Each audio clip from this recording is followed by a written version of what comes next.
So you mentioned the biggest stage. What to you is the biggest stage? Because I know just had Rio last year.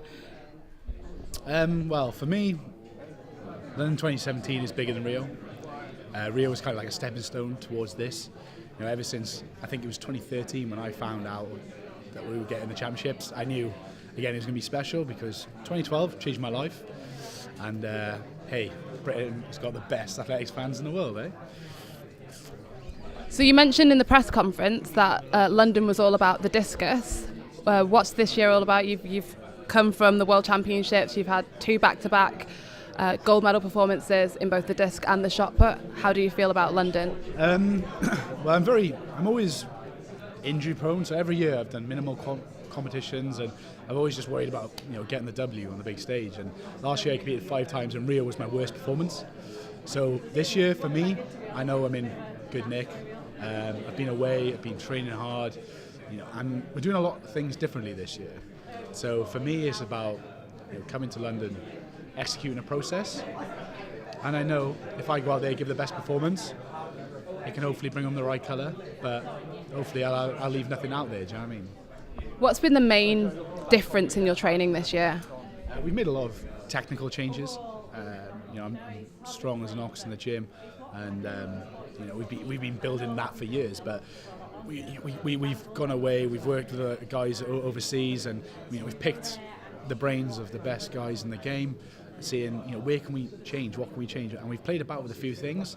And I can't really tell you because I don't want to give away my secrets. But we've changed a couple of things, and we're in a good place right now. So things are starting to click. So you're ready to throw another couple of world records?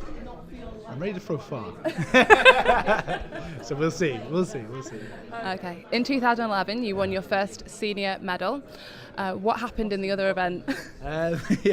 So I wasn't even expected to go to that World Championships. So it was, when Peter Eriksson was obviously head coach, he took me on kind of like a wild card. I was actually a cocky little 18-year-old who said, "Yeah, I'll win. You take me, I'll win," even though I was ranked like 10th in the world. And I came 3rd in the discus, but then due to drug failures, I got upgraded to the silver. And I was kind of like a small guy, but I was very quick, so I got away with it in the discus. But I was only 12 stone back then. Obviously, I'm 18 now, so I didn't really have the mass for shot put, and I relied on speed and technique alone. But it's an old man's event, shot put. It takes years to develop the strength. That's why you don't see new guys until in their late 20s. So for me, that was kind of being fed to the lions and a massive learning curve.